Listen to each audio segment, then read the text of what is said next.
Good morning. This is Eve with the AmericanBadassActivist.org, and I want to talk to you a little bit today about the reblog section. I threw your shit into a bag and pushed it down the stairs. I crashed my car into the bridge.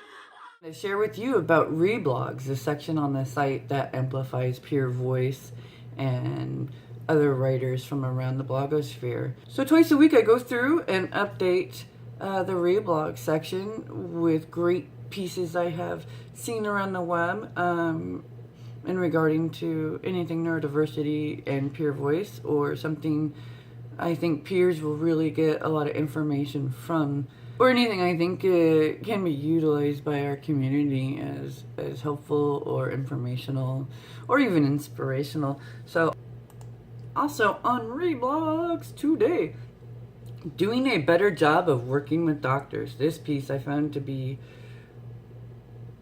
yes, I can really relate to this. And this again is on Ask Me Under Your Radar. And it says here, since looking at the visual of my curved spine, I've noticed just how lopsided I can be. I seem to lean to the left, which is how my spine is abnormally curved, and my left side is a lot more tight than my right side. I suppose it makes sense.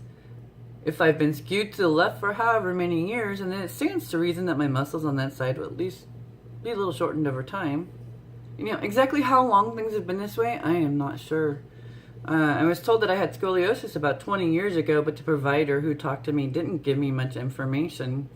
She just said scoliosis and moved on. Literally. Just one word, said in a whispered, almost disappointed tone of voice. A woman of little words. And I didn't follow up. Talk about not being able to fault the person for not sharing more information about scoliosis.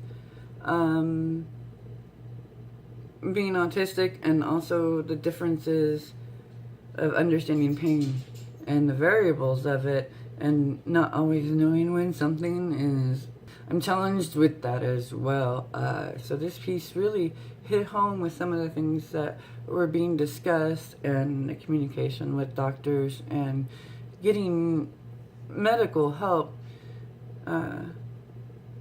really hits home for me, because I have issues of not knowing when I'm well or unwell, I should say, and I don't have that localized pain. So I've been battling I guess a UTI infection for months and months and months, but I had no idea. But I was very, very ill, and the way my body expresses when I'm very ill is an intense amount of seizures. I am exhausted to the point I cannot eat very well because I'm too tired to chew, and just the whole process. And so it's a real sort of wicked thing, and the seizures were so intense and I was so exhausted, and at that point we just know something's wrong. But this doctor I have now, we're working together.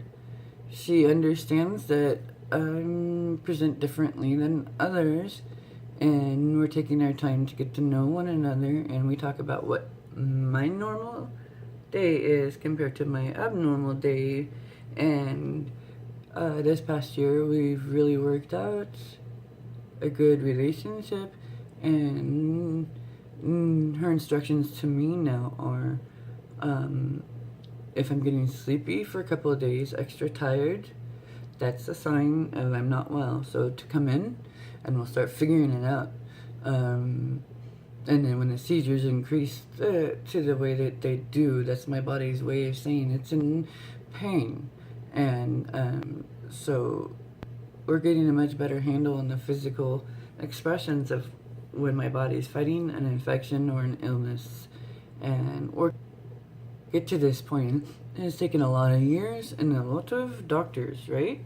So, and especially when I start not speaking well, and usually when I'm in a doctor's office, I'm not really well at the speaking part, because I'm dealing with so much sensory load, and there's only so much this brain can balance and get words out really clear. So I really appreciate that this doctor sees me and Really fortunate in that area, but that's taken a lot of years, and I'm just starting to have this. So in this piece, she talks about, and since the symptoms is so tricky because in the past, maybe they didn't know how unwell they were, and they had let themselves go, and the point of nearly having their eardrum burst. So check this out, and there's some great information in here, and I know how hard it is for many to go to the doctor and, you know, get hurt, treated. And in reBlogs, also right now, is a post titled Autistic Bilingualism. And that starts off saying, I'm bilingual. My first language is English. It's what my parents spoke at home. My first words and thoughts were English. I learned Welsh when I went to... Says I'm bilingual, you see. Bilingual in language, but I'm only second language non-autistic. I will never be bilingual in your world. I will always have to put the effort in to translate you. This morning, someone told me they were riveted by my latest poem. My autism pictured a ship's rivets. It placed them around a person. I then translated that into non-autistic meaning. They were captivated by it. They loved it. It held them. It says I have these little pictures for so many things. Someone wears a heart on their sleeve. No problem. Picture an actual heart on a sleeve. Heart symbolize love and feelings. It's outside their body and everyone can see it. Translated, it means they show everyone how they feel. So, kind of the images this person sees in their language, and then how that translates to words in this world. So, check it out. How are you? Is a loaded question. Over on the blog, The Silent Wave, we have... says here, on any given day, I can be ecstatic, or caught in the clutches of insatiable curiosity, or I feel the weight of exhaustion. I might only want to tuck myself away from the world with the building of a virtual cocoon. I can feel hyposocial, where people are okay, but my day would not be incomplete if I never uttered a word to a single soul all day.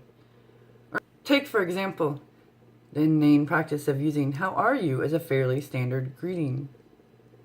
It took me a while to dissect this practice down to its minimalist elements, and then it took something scarier. Honesty.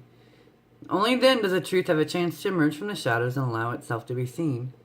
Humans banish a lot of truths. How are you is a loaded question. Oh, yes it is. So over on the blog, The Silent Wave, you can read that article in full, and it's a really good read. Really good read. Total peer perspective. How are you? And how do you answer that? Especially when humans banish a lot of truth. Because when someone asks you that, they're not really asking. Yeah, definitely takes a lot of learning for some of us to figure that one out. So please go over and check that out. And if you see anything else out there in the blogosphere or in YouTube land by peers who are sharing their stories, sharing their experiences, anything that you think that would be a benefit in a neurodiversity. Until next time.